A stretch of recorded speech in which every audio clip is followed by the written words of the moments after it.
She said, "I'm not ready for commitment." I just said, "I understand." 20 seconds later, as the camera zooms in on my face, I repeat it, "I understand." But inside, I was burning. Because behind those words were 4 months before our wedding, a $12,000 engagement ring, and a $30,000 wedding fund. Everything was falling apart on a cheap couch, with the TV remote still in my hand, as Emily muted the television and looked at me with tears in her eyes. "I can't do this. I need to find myself." I didn't yell, I didn't beg, I just nodded. What followed was hell, endless phone calls to vendors, cancellations, and a painfully awkward meeting at a coffee shop where we divided every dollar. Emily slid the ring across the table, eyes fixed on the floor. "Do whatever you want with it." So I did. I sold it the next day for $7,000. That night, my best friend Jason came over. He was a programming genius stuck in a miserable tech support job. For years, we had talked about starting our own software company. He saw the check on the table and my bank balance. $42,000 total. My half of the wedding fund, the money from the ring, and the savings I had set aside for a house. "Dude, this is our shot," he said, with that mix of fear and ambition in his eyes. "A blank page isn't empty. It's opportunity," I told him. "Let's do it."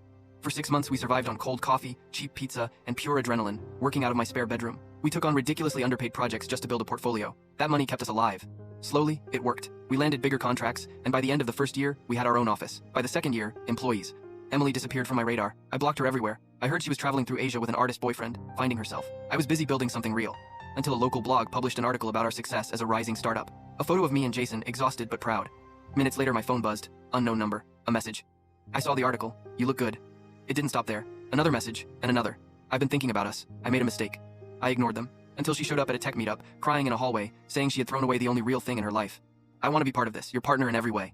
That's when it hit me. She didn't miss me. She missed my trajectory.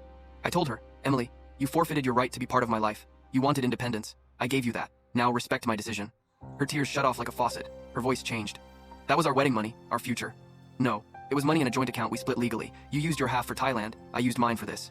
When tears didn't work, the poison came. Her mother called my office pretending to be a client, fishing for information from my employees.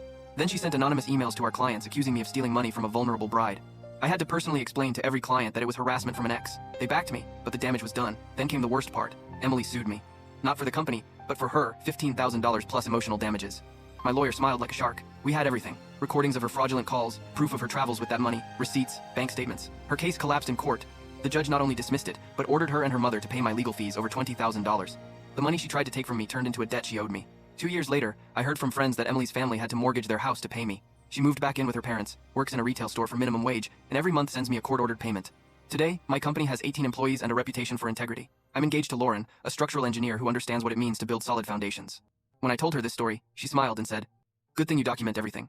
And she was right, because that wasn't just a breakup. It was the beginning of everything.